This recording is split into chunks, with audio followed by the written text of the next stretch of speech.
Welcome back to my Japan travel guide series. We are now on part 4, and honestly, this one might be my favorite because today we are stepping into a city that doesn't just have history, it is history. For over 1,000 years, this was the imperial capital of Japan.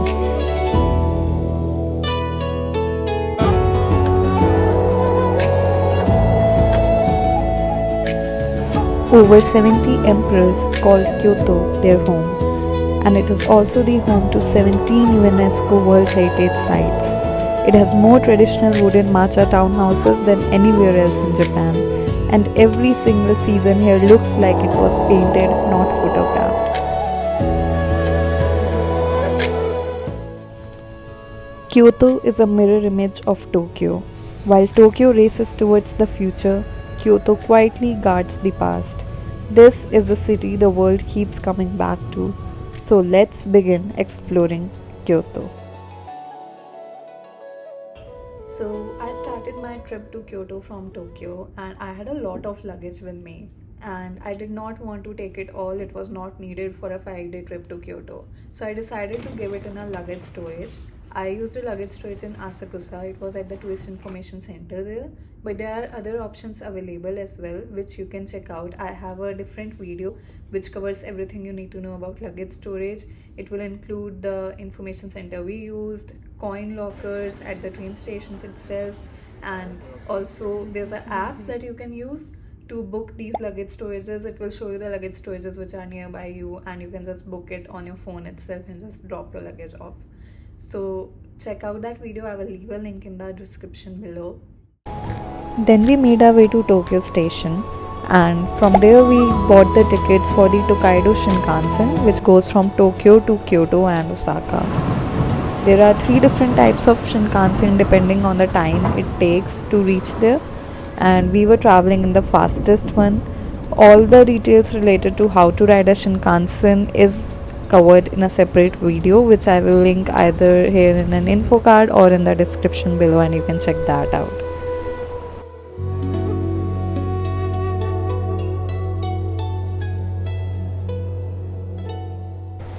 The journey is around 2 hours 15 minutes long, so make sure you get some food for yourself to eat on the ride, as there are no food items available on the train.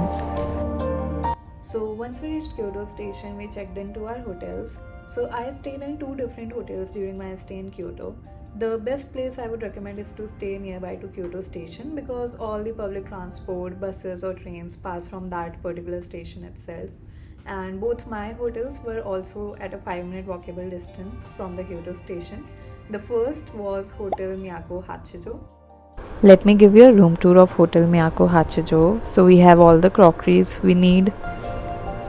Here's a table to get ready and some chairs.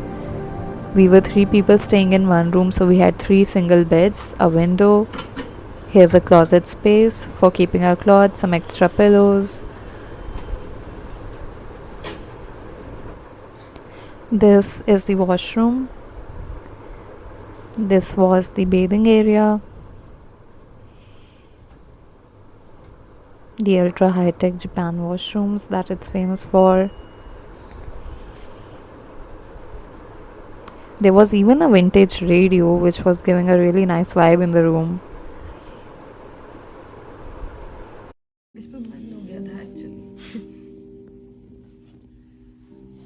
And you get night suits in all the hotels in Japan. So one thing I really liked about it was it had multiple restaurants with different cuisines. So there were like 5 total restaurants, and every restaurant was serving something different, and you could go into any for the breakfast. They would give you these breakfast slips, and you can use those slips at any restaurant you want to. So during our stay there, we got a chance to try all the kind of cuisines they were serving. There was American, there was proper Japanese, and so on and so forth. So that is one highlight that I would like to point out. The next hotel that I stayed at was Richmond Premier. The first thing you notice walking in is this adorable mini Japanese garden. There's a common workstation area in the lobby that is honestly so kawaii, great if you need to get some work done or just want to sit and plan your day. There's an amenity bar where you can pick up whatever you need: hair oils, tea, coffee, dental kits, all your shower supplies, and you pack it into a cute little bag and take it to your room. It felt very thoughtful, very Japanese.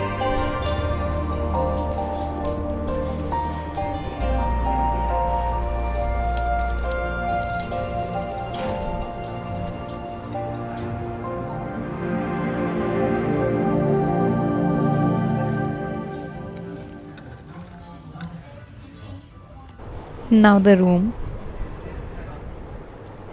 This is the washroom. This is the closet space.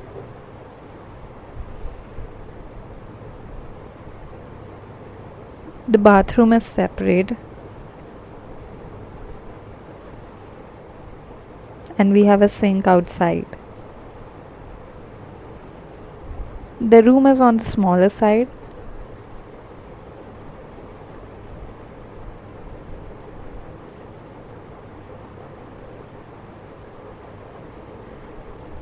and this was the view from our room. We can see the Kyoto Tower right through the window.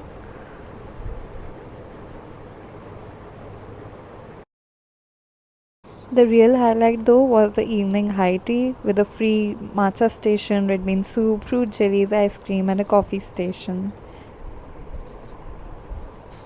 They even had a guide on how to make matcha and provided us with the whisk and matcha. Honestly, for the price, Richmond over delivers on experience, so I would definitely recommend staying here. I booked this hotel through Agoda and I'll leave the link in the description below.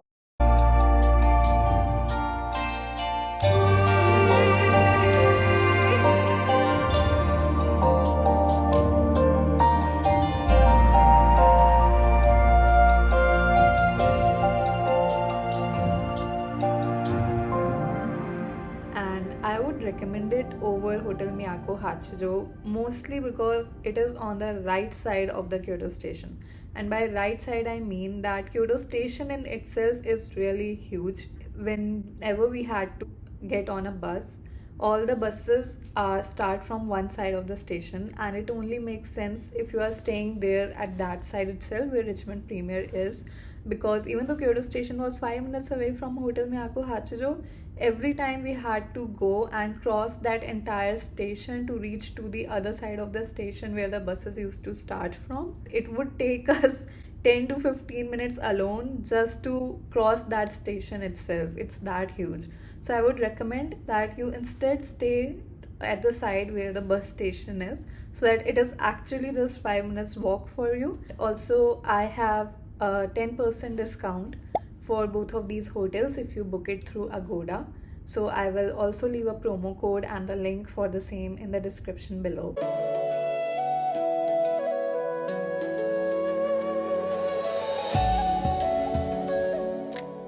If I talk about transport, then yes, Kyoto does have a railway system, a subway system, but it is not as efficient as it was in Tokyo, and I had to rely on buses a lot. So the trains were not giving a full connectivity. You couldn't just go to one station and maybe interchange a couple of times and reach exactly the station you want to. You will have to get off the train at one point and you will have to take a bus. And if you are gonna take a bus anyway, it lot of times we decided to just take the bus directly. Why even go midway by a train? So for that reason, I would say that you will be relying mostly on buses when you are traveling in Kyoto. Buses in Kyoto in themselves were not very reliable. A couple of times we were standing at the bus station and it was late. And by late, I don't mean 10 minutes late or 15 minutes late. There will have been instances when we were standing at the bus station for more than 30 minutes and either no buses were coming. If they were coming, they were not taking any passengers and they were just stopping to let the passengers out. Plus these buses stop working at around 11 p.m. or so. And honestly, the buses here were quite confusing as well, because These are not normal tourist bus that have route made especially for the tourist points. So it was quite confusing. We even got off and on buses because we were getting on wrong buses, even though we were checking that the number is the same as what is being shown on the Google Maps. But the stops it was asking us to get off at didn't seem just right. So I would also recommend that for extreme emergency cases, you may as well download a taxi app. We were using DD Taxi, and I will link it down in the description as well. It is just good to have in your phone if you are ever stuck the way we were. Like, we were very tired and we were standing at the bus station for 40 minutes, or the buses were dropping us off at places from where we would have to walk another 30 minutes to reach the restaurant we go to or go back to our hotel, and we just did not have that much strength in our legs left at that point. And these taxi apps really comes in handy. They are very quick to come, they hardly cancel, and yeah, it also saves time. For traveling in the buses, I was using the Suica card I got in Tokyo itself. It was usable all over Kyoto and Osaka. And for the trains, I had got the JR West Kansai Wide Area Pass. And let me tell you, it is definitely not 100% needed for your trip. I also planned a trip to Amano Hashidate and Osaka and Nara from Kyoto. And the Amano Hashidate limited express train that we had to take was a bit expensive, and getting this pass actually saved us money there. So that's why we got it. But if you are planning to only tour Kyoto, Osaka, and Nara, you don't have to go for this pass. There are better options available. You can check out the passes that are available on Klook. And if you're facing any confusion, just let me know in the comments below. I am also thinking of making a video specifically for the passes that are available and which pass suits which person, which kind of itinerary better.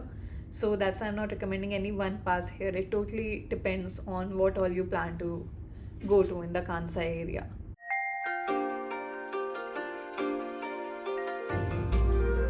Our first stop was Kodaiji Temple, and we got incredibly lucky because they had their autumn illumination running and the entire temple complex was lit up.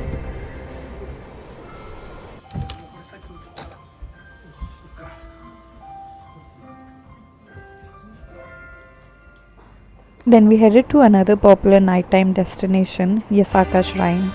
And then we headed to Nishiki Market, also called as Kyoto's Kitchen, which has been a food market there for over 400 years.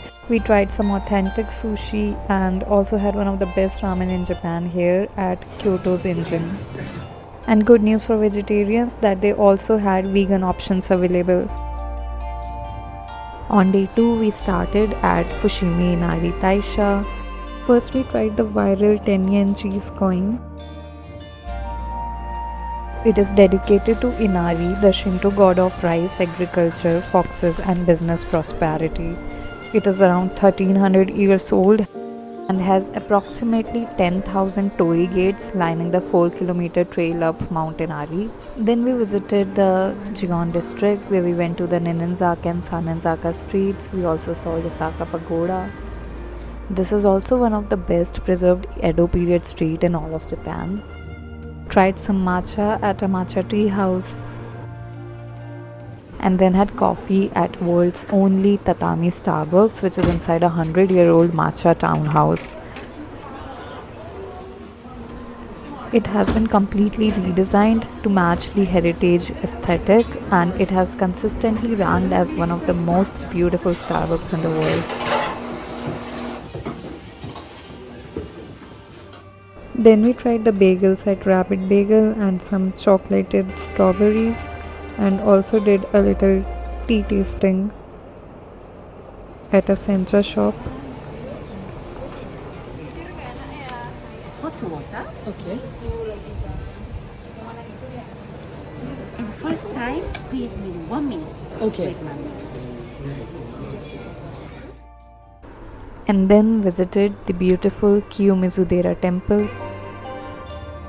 This has been built without a single nail using a traditional wooden joint technique called Kanawa Sugi.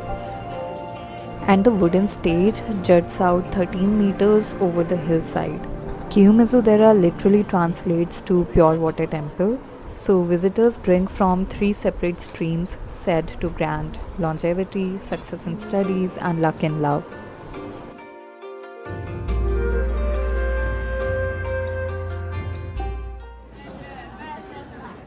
Here we witnessed one of the most beautiful sunsets in Japan. And then we tried the viral This is Shizan bouquet ice cream. It looked so beautiful, I almost did not want to eat it. But this is such an experience that you should definitely try to go here once if you are in Kyoto.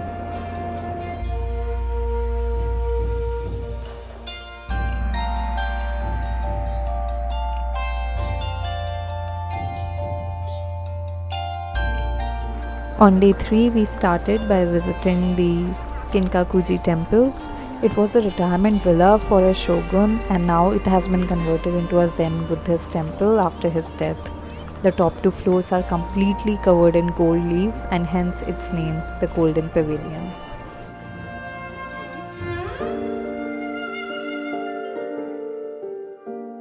It is surrounded by a Kyokuchi pond.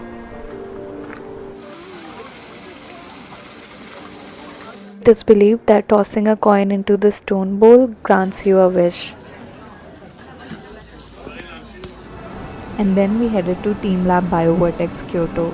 So we booked our tickets in advance from Klook, and this is the newest installation by TeamLab in Japan and also the largest out of all the TeamLabs there. You will need around 2 to 3 hours to completely explore it as it is on 3 different floors and the space is very large. I think this is the best TeamLab till date because it's like a mix of both TeamLab Borderless and TeamLab Planets, which are considered the best TeamLabs in Japan and Tokyo.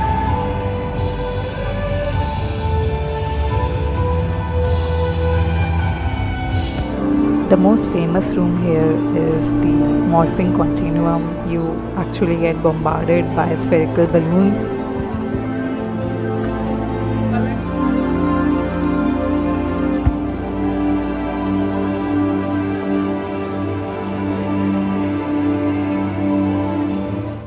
The Kyoto space focuses heavily on the theme of light and nature, digital organisms that respond to your presence and movement in real time.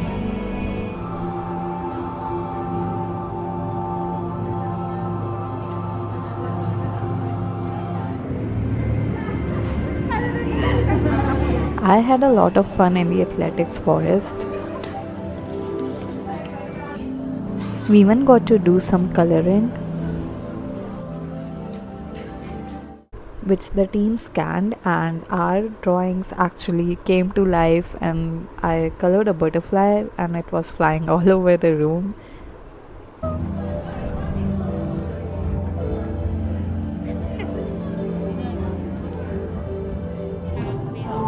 There was a trampoline zone which was so much fun. I have a very detailed video which tells everything you need to know about TeamLab Biovertex Kyoto. I'll link it in the description below and you can check it out.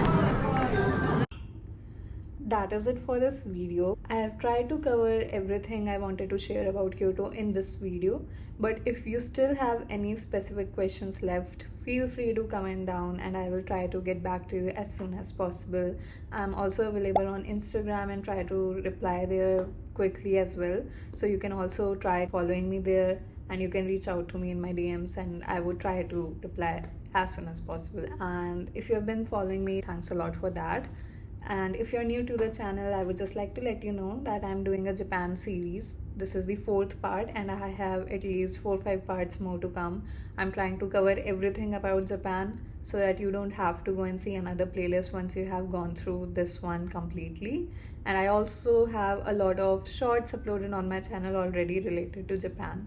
So do consider subscribing if you find the content useful, and I will see you in the next part. Thank you.